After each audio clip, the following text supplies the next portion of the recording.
So just a quick update on the project. There's not been much content recently just because I haven't had the PC to do any recordings or anything big enough to create the content. But the biggest upgrade of it all has now finished, which is the PC. So there it is, Ryzen 7800X3D paired with a Aorus Master 4090, and it's the Galahad 2 360mm AIO and the LCD fans. I'm not sure what's going on with the top two fans. I've had to use the Lian Li splitter because I've got 4 lots of hardware that requires USB headers, but most motherboards only come with 2 headers, so it's playing up a bit there. So I'm not sure if I need to buy an expansion PCI slot card. I don't know, because I may need a sound card as well, so I'll hold this out for a minute and then make a decision later on. So yeah, I can run everything at Ultra. I don't have to worry about it. This thing runs it sweet. So yeah, there's the rig, as we all know. So yeah, the next stage is a round wheel for rallying, and then it'll be a handbrake and sequential shifter, and after that will be the next big upgrade, which is the SFX 150 build.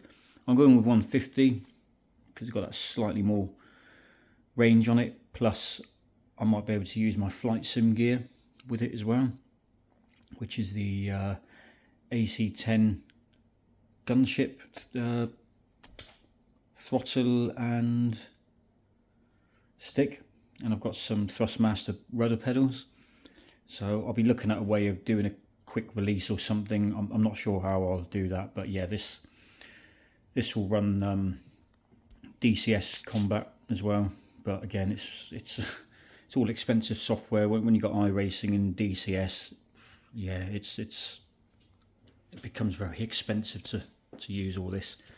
But so far, the rig's been really nice. It's held up well. Again, it's a Trakracer TR160 frame. I've 3D printed some basic shelving there. I do need to make that a bit wider. I forgot when I designed this, I had the thickness of this in the way. So, but I'll be swapping them out for possibly a 5:1 surround system. Again, that's why I don't know what I'm doing, because I've got one PCIe slot on the board. I think I'm going to choose between USB headers and possibly a sound card. Mouse and keyboard, that will be going back on the old rig or my old PC, and I'll just get one of those keyboards with a trackpad, so I'm not swapping in and out. And I didn't think about this when I built the rig. I just followed the instructions. It'll be easy enough to swap it over, but being in the UK, our shifters are on the left because we drive on the proper side of the road. But with this setup, yeah, shifter and it's going to be on the right. So, and it's easier for me to get in from this side as well. So I'll have a think about that. But it's only a case of 2 brackets and the same down here, and I can just swap that over. But I'll have a think about that when it comes to it. And the reason for the keyboard and trackpad is because I won't have a mouse there, because that will be populated with the handbrake and shifter. Not sure what's happened there. Probably an update, I don't know. But yeah, it's holding up well. And then later on I'll use the bezel-less screens. So they'll go in there, so they'll mask this bezel here. And Trakracer also do monitor mounts that you can adjust this within 10mm tolerance on the height, angle, tilt, so you got 10mm either direction. and then that will get these monitors lined up perfectly. As you're racing, you don't notice it, but I can notice it. Small gaps down here where they don't quite line up 100%, but with these tweaks on the mounts, the new mounts they supply, it'll be much better. And then I'll try and get this monitor down a little bit closer to this, and possibly bring the monitors closer up to the front of the base unit here. And then yeah, it's just the basic mounts that come with the TR160 kit. There is adjustment on there to bring the monitors up, down, but at the moment it's absolutely fine. And then after that it will be aesthetics as well. I'll have printed tracks on the wall, and then I'll probably put some canopy on here. But yeah, the build's going really well at the moment. It's just lacking content on the channel, but that will change. And then I'll upgrade the camera because I'm using an old Samsung. I think it's an S20 Plus for the camera, so the quality's not spot on. It'll do. But yeah, so far I'm chuffed with it. The build quality of this Trakracer is really good. There's been some moments where that wheel's going absolutely mental, and the frame's just, yeah, it's spot on.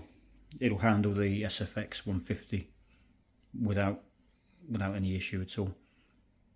I did change this. I did originally have the Moza pedals mounted on just the cross beams of the Trakracer footplate, but I found there was too much flex in this, so I mounted the Moza pedals on the supplied Moza base and then mounted that on the pedals.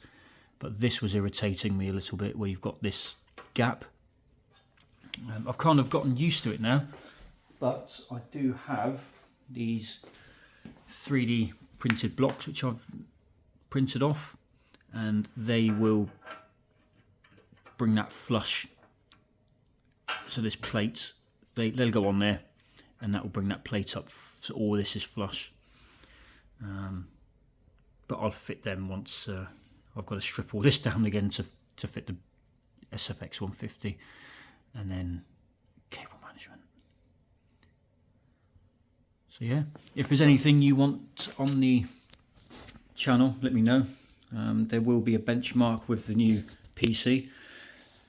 Roughly iRacing with everything maxed out, everything. I think I'm getting about 100, between, depending on the tracks, the layout, everything, I'm getting between 120 to 165 FPS, and that's with everything. Everything is maxed out, so it's the PC is going to last a while. The only thing I'm going to have to upgrade is the GPU when it eventually goes to 3 4K displays, which will be minimum 40-inch or 42-inch would be minimum. Yeah, but that's a long time down the road. It will cost money, but it's a slow project, one I'm enjoying, and hopefully one you guys can enjoy as well. So thanks for watching.